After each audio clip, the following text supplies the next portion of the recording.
Right guys, what is going on? BusterBarnes here, bringing you my match recap / review of Chelsea's 3-0 win at home to West Ham in the Premier League. Definitely the way to try and bounce back from those two previous losses away from home. I'll be going through all the key points of our match against the Hammers, as well as giving you guys my player ratings and some points towards the player of the season point scoring system. Obviously it's a few days since the match did happen, some good time to recollect and look back and maybe give a bit more of a well-rounded judgment on how the game did go. My preview of the Arsenal game will be up before that game does take place though, so do be sure to stay tuned for that. But getting into our current game against West Ham, it was a tricky one. It wasn't all, grand scale like the result does say. There was definitely some tricky moments, and we actually did start off with a 4-3-3. But before I get into that, guys, I do want to say please leave a like and comment down below your thoughts of the game and your player ratings as well. And as always, do subscribe to my channel for more Chelsea FC content. But back to the 4-3-3. Some bit of a surprise that I don't think many of us expected. Jorginho actually got a start in midfield. He was with Mason Mount and N'Golo Kante, who was a bit more further right. It was kind of more like what we saw when we were playing under Sarri. I was a bit, umming and ahhing about Jorginho playing. I just wanted to see how it turned out in the game.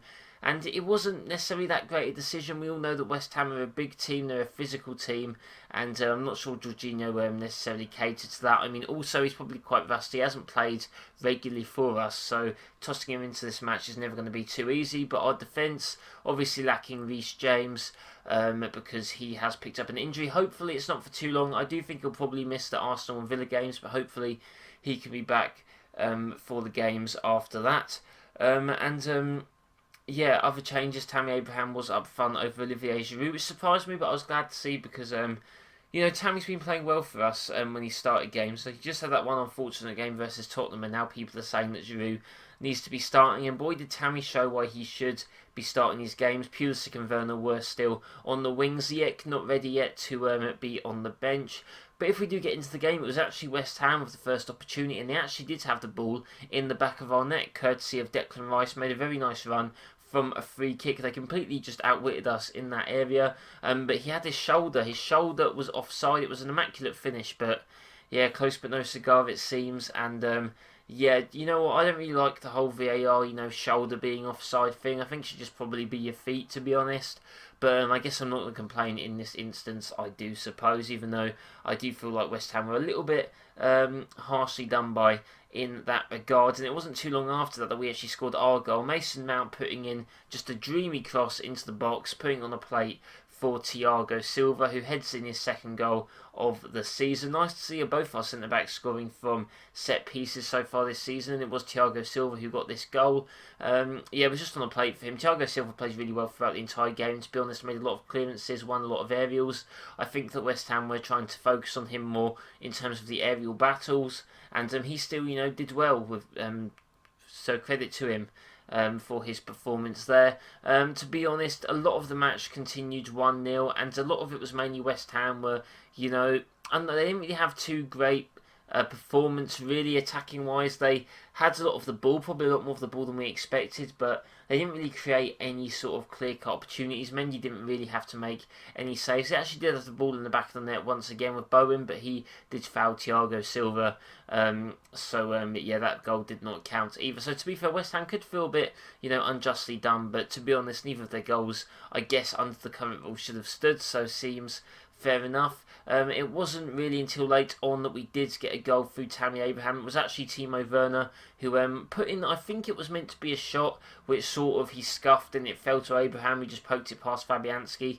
Still got to give Werner the credit for that though. Obviously, if you don't go for goal or try and make shots or passes, nothing's going to happen, so fair play. There was an opportunity that he missed earlier on, which he definitely should have put away. It was, I believe, a through ball from Pulisic on the counter-attack, and Werner just didn't seem like he knew what to do. He sort of, I guess, overthought it seemed. He put the ball on his left and shot near post. It was maybe, I don't know, the wrong decision from him, but either way, it doesn't matter too much now that we've won the game, obviously. but it was a frustrating moment.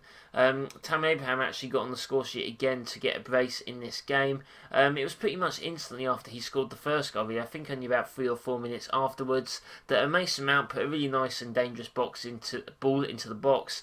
Pulisic competed with the keeper, the ball fell out. Abraham, a really good finish from an acute angle, even though it was a bit of a tap-in, he still had to do well there to hit that into the side netting, and that's what he did, and it was 3-0, and that is how the game ended. We did see minutes for Kovacic, for Kai Havertz, and Emerson, who actually did have to come on in this game very early on, as Ben Chilwell did suffer an injury. I believe he twisted his ankle, it looked like, but it seems a little bit more serious than that. Hopefully it's not a big serious injury, but he is going to be out, I think, for the next 1 or 2 games, which is a shame, especially because we've got Arsenal up next. But Emerson came on, he did okay, nothing special from him. But it was, I guess, a sort of solid display. West Ham's XG was kept very low. I'm not saying they had no chances, and obviously some things went favourably in our way, like the offsides and the foul as well. So they could feel a bit hard done by, but at the end of the day, we will take the 3 points, especially with the bad run of form that we've had. And hopefully this can be what we need to bounce back. Even though we didn't have the best performance, I'd say there was definitely stuff to work on. Hopefully with that win, it should mean that the players start playing with a bit more confidence, which we definitely need going into the last stage. But there's definitely a lot more clustered fixtures as well towards the end of this December month. But that was my thoughts on the game, guys. Leave yours in the comments below. If I am going to get onto my player ratings for the game, as you guys know, if a defender gets a clean sheet, I'll usually give them a 7 out of 10. So Mendy gets a 7. Didn't really have to do much. Caught some crosses, distributed the ball fairly well. I don't even know if he had to make a save at all. But yeah, just a decent display from him, and just turning out to be a decent keeper, which is all that we were asking for. Ben Chilwell, he's going to get a 6. He didn't really have any time to do anything. He was only on for about 10 minutes, so he's just going to get the base rating of a 6. Thiago Silva, however, is going to get an 8.5 out of 10. Brilliant, remarkable display from him, really showing how he's really changing our defence. His clearances, his heading. He obviously got the goal as well, which was very important, to get us, started off on that little goal run that we had. And I just think that he's showing his leadership. Even when Emerson came on, we still didn't concede the goal. And I think you've got to give credit to the leaders that are on the pitch. So Thiago Silva's going to get an 8.5 from me. There might have been 1 or 2 times where West Ham, got through, or maybe did sort of get past him physically.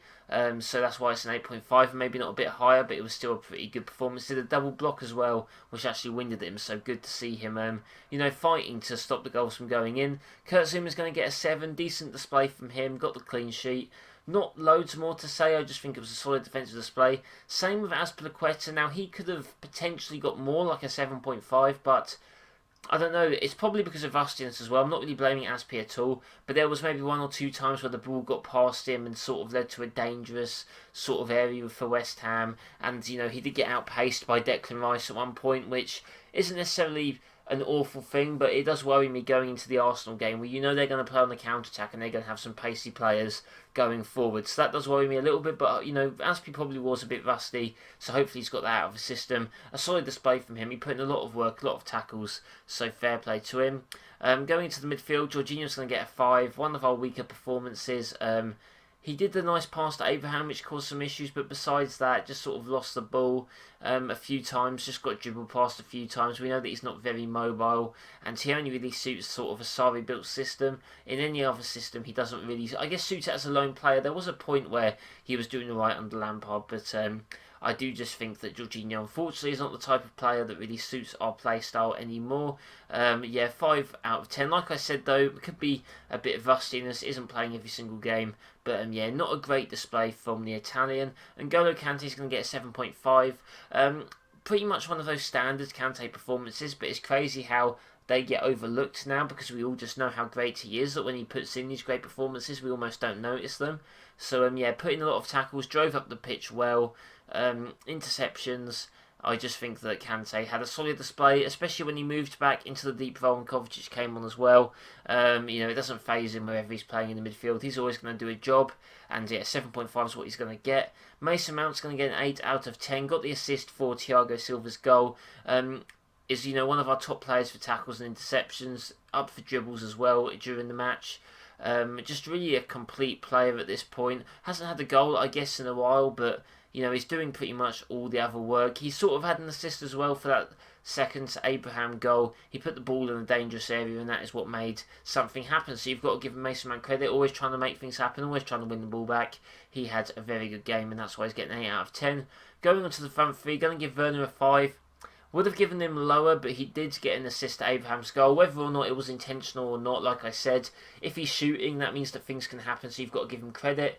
To be honest, I'm not worried about Werner long term. I still think he's playing pretty poor at the moment. But the fact that he's determined and that he's getting these assists at late stages of games and always still charging a goal, he actually hit the bar very late on after the third goal as well, from pretty much point blank range, but it was an acute angle. So it just shows that even if it's not, things aren't going his way, he's still making runs, he's still trying, he's getting into great positions. Should have, like I said, had 1 or maybe even 2 goals. So you've got to take some positive from that, guys. The fact that he's getting into these positions a lot shows that, a change of luck could just mean that he starts scoring loads of goals. So I'm not worried about him long term. I wouldn't necessarily be starting him if Hudson-Odoi and Ziyech were both fit, but they're not, so he's going to be a starter and hopefully he can play his way out of this poor patch of form. So 5 out of 10 from him. Pulisic going to get a 6 out of 10. I think just trying to find his feet again. Obviously, he's had a long time out. He's trying to, he makes some good runs, some good dribbles. Others where maybe aren't so good, or he's maybe a bit too late to make the pass, or maybe he's a bit too late to make a decision. I think that just comes with a bit of match sharpness. So yeah, a 6 out of 10 for me. Nothing amazing for him. Technically, I guess could have got an assist, played a good part in Abraham's second goal by, challenging the keeper. But yeah, 6 out of 10 from me from Pulisic. A good, decent display from him. Finally, lastly but not least, I should say, Abraham's going to get an 8.5. Got 2 goals. He deserved it. Chelsea didn't necessarily deserve to win 3-0. But Abraham definitely did deserve to score 2 goals. Was our best attacker of the game. He picked up the ball. He held it up well. He competed well. It just shows how his all-round game is improving each week, day in, day out. And he had the 2 goals to show for it, and 2 really nice finishes as well. Wasn't easy to poke that ball past Fabianski for his first goal. The second goal was an acute angle, which he hit home in a really nice way. And Abraham's got some good finishing. He needs to maybe work on his heading a bit, but besides that, just a great performance from him. He definitely deserved the goals that he got. So yeah, that is my rating for him. Going onto the bench, going to give Emerson a 7 because he got a clean sheet. Fine display, a bit worried he's going to be our starting left back for a bit longer. Not that he's awful, but just Chilwell's obviously so much more complete than either Emerson or Alonso. Kovacic is going to get a 6.5 because I do think that he helped just maintain possession and really did change the game a bit for us. He came on before both of Abraham's goals and he definitely helped us, retain possession and drive up the pitch a bit better. Havertz didn't really have much time to do much, so I'm going to give him a 6 out of 10. So those are my player ratings, guys. Let me know down below what your player ratings are and who you think performed well or not. But as we all know, I do go onto my point scoring system for the player of the season, where I give some players 3, or 2 or 1 point depending on how well they did in the game. I'm actually going to give 2 players 3 points, a player 2 points and a player 1 point. And the player getting 1 point is going to be N'Golo Kante. Like I said, standard Kante performance, but we need to keep in mind how good these standard Kante performances are and how we can't really look past just the quality that he has, or maybe not give him the credit he deserves because he just usually is so good. So he's going to get the 1 point. Mount's going to get the 2 points, got an assist, and played a big part in the third goal. Like I said, was all over the place, making tackles, interceptions, some key passes as well.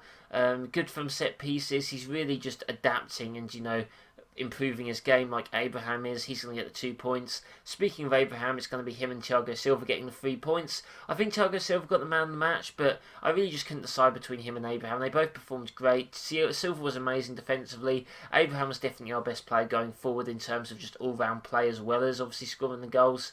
So they're both going to get the 3 points. And as you guys can see on the screen how those points are tallying up, a few players jumping positions with the 2 3 points being given out. And it'll be interesting to see at the end of the season who is actually at the top. Could someone now overtake Reece James, who's at the top? Obviously with an injury out, it gives someone else the chance to push above him.